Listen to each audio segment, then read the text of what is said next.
Quinta. Hey, Queen. How are you? I'm good. All right, so I have a question for you. It's part of our question series. That's great. What made you to finally decide to lock your hair, and what have been the benefits thus far? Because you've been talking about it for years. Okay, it was like a year or two, three, maybe. 4 or 5. Oh my gosh, it's such a fitting question. And I actually curl my hair, so you got me on a good hair day. The hang time is real.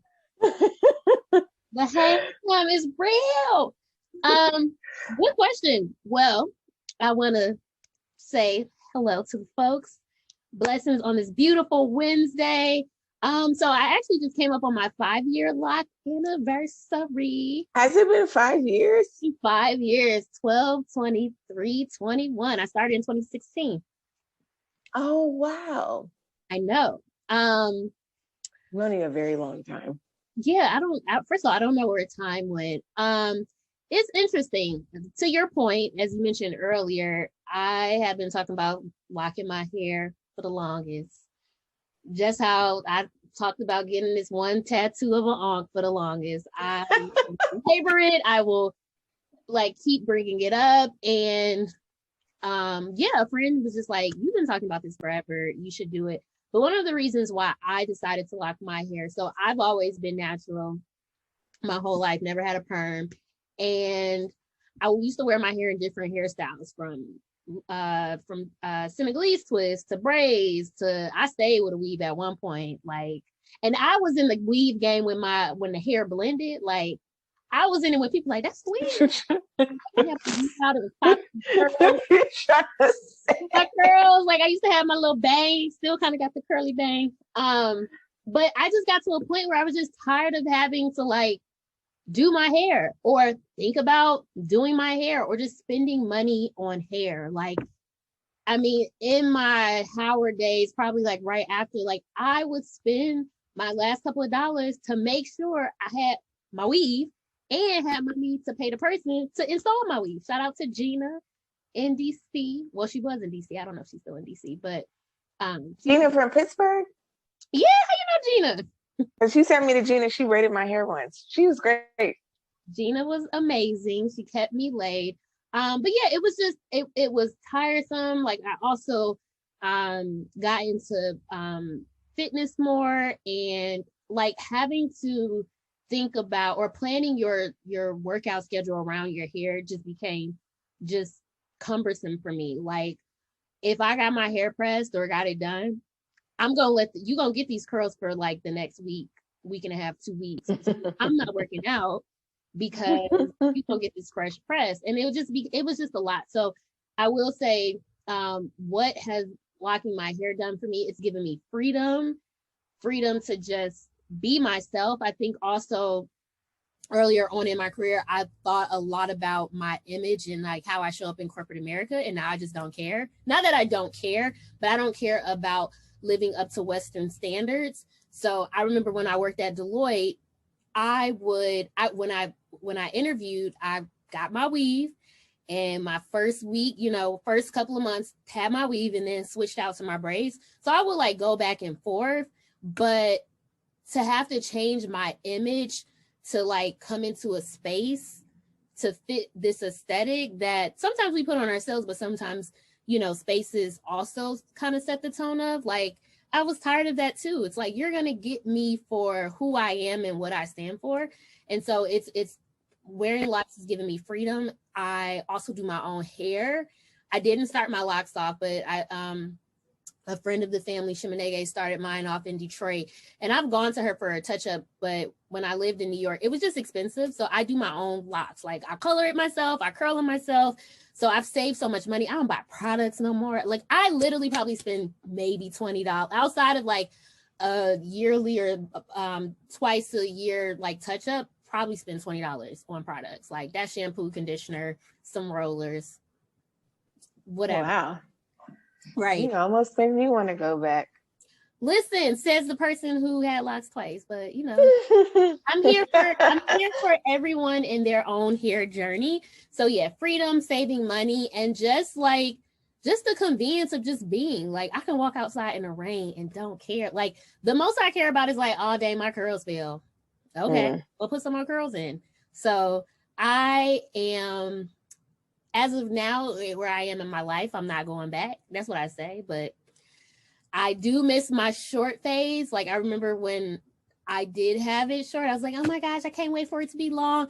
Now that they're longer, like some locks don't like be holding curls. Like they just be doing their own thing. So, but I don't know. My advice to people is, if you are interested in starting your lock journey, just do it. Like, and if it doesn't work out, it's hair. It'll grow back. And you can comb them out. You can cut them out. off. I've done both. Listen. So yeah, I'm enjoying the journey. I will say that. Not necessarily always in the beginning, even though I started out with hair and I would like. Oh, you started off with like, I had hang. You didn't start with like baby locks. No, I had hang time. But shrinkage is real. I also used to like wear weave. Like I used to like. I remember. Yeah, the little rap. Like you wear weave with your locks. I'm like, why you in my business? Or I used to wear my. I mean, I've started with lock extensions, so I could give two shits about anybody talking about extensions in here. Right. So everyone always is going to have an opinion, but at the end of the day, it's what it is about, whatever that you want to do, because at the end of the day, you got to live with yourself. So I am thankful for the journey, the hair journey, and just like I said, the freedom, financial freedom, and just the versatility that comes with being able to wear my own hair and not have to worry about things that I used to worry about and spend a lot of time on. Right. Thanks, Aminata. I appreciate you. Thanks for the question. Shall I pause? Stop. All right. So we've been talking about relationships, and one thing that I think is really interesting about you in a relationship now and growing up is that growing up, your mom's side of the family was and is Christian, and your dad's side of the family was and is Muslim. And so I'm just wondering, what was that like? How did they make that work? Like, I remember being in your house and I never felt tension between your parents, and I never felt that from you either. And so, I'm just interested in your experience. And fast forward to your beautiful wedding. One thing that I thought was just like so lovely at your wedding was that, you were Nigerian and Afate is Ghanaian, and there were both traditions that were beautifully like mixed into the wedding. And there was prayer in different forms. And I thought it was really moving to see the blending of culture and religion. So like, I'm interested in hearing, how does that work? How does someone make a relationship where there are cultural differences, religious differences work? Wow, that's a great question. I think it all boils down to respect. And I didn't really perceive, so growing up, my dad is Muslim, my mom's Christian. My mom grew up Christian, my dad grew up Muslim. I didn't really think of it as an issue or a problem. It was always brought to me by someone else. Every single time, be it family members who I heard make slick comments, or being at school where people are, even teachers, even when we're at Kittredge, like frustrated and confused about how that's even possible. And I remember as a kid being like, well, I think my dad really likes and loves my mom, and I think my mom really likes and loves my dad. And they weren't, regardless of what you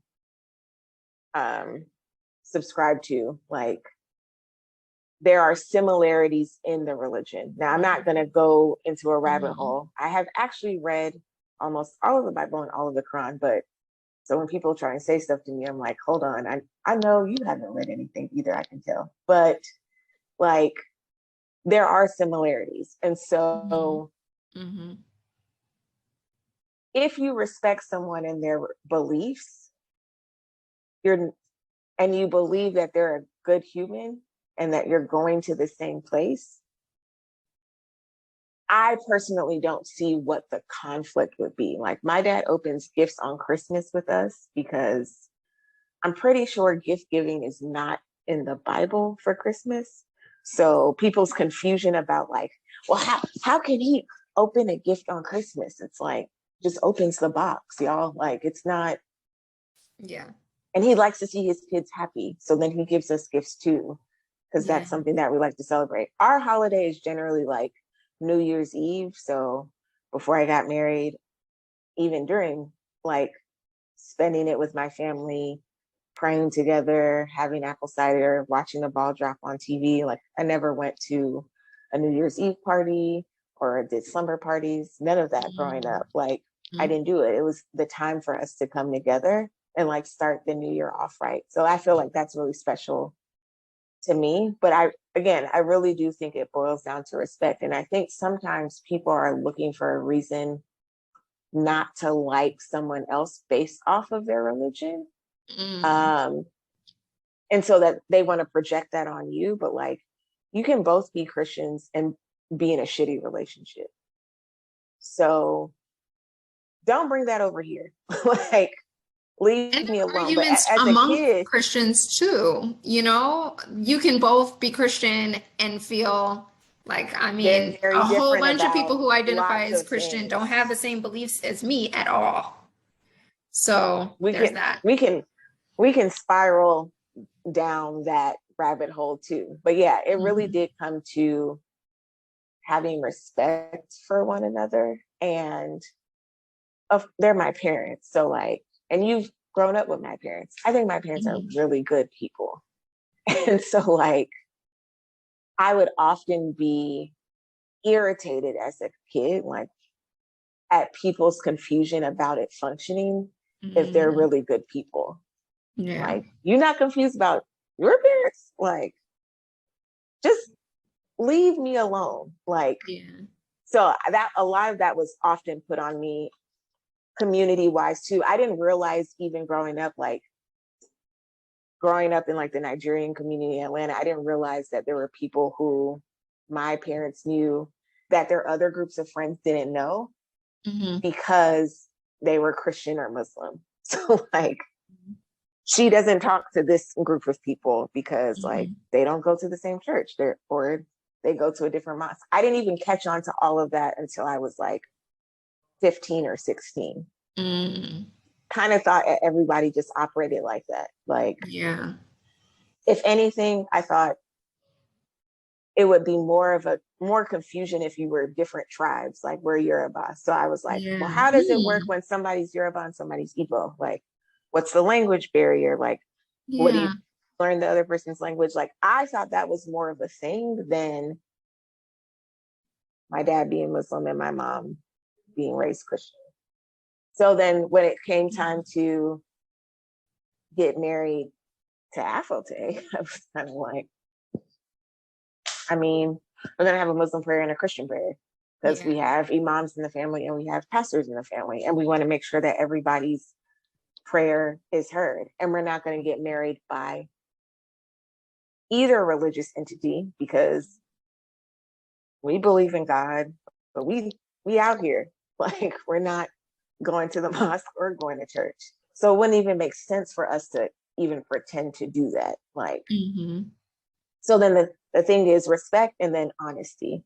So Mhm. part of what we wanted to show at our wedding was that, like, these are our cultures, these are our family's cultures, but, like, a judge married us that, like, was really special to my mom and her career. So that makes sense to us because we're not very religious and we want to be able to showcase that. But I do think it boils down to respect. And once you start looking for a reason to feel like, and I think there's some elitism. I think all of us have it in us. I think, Mhm.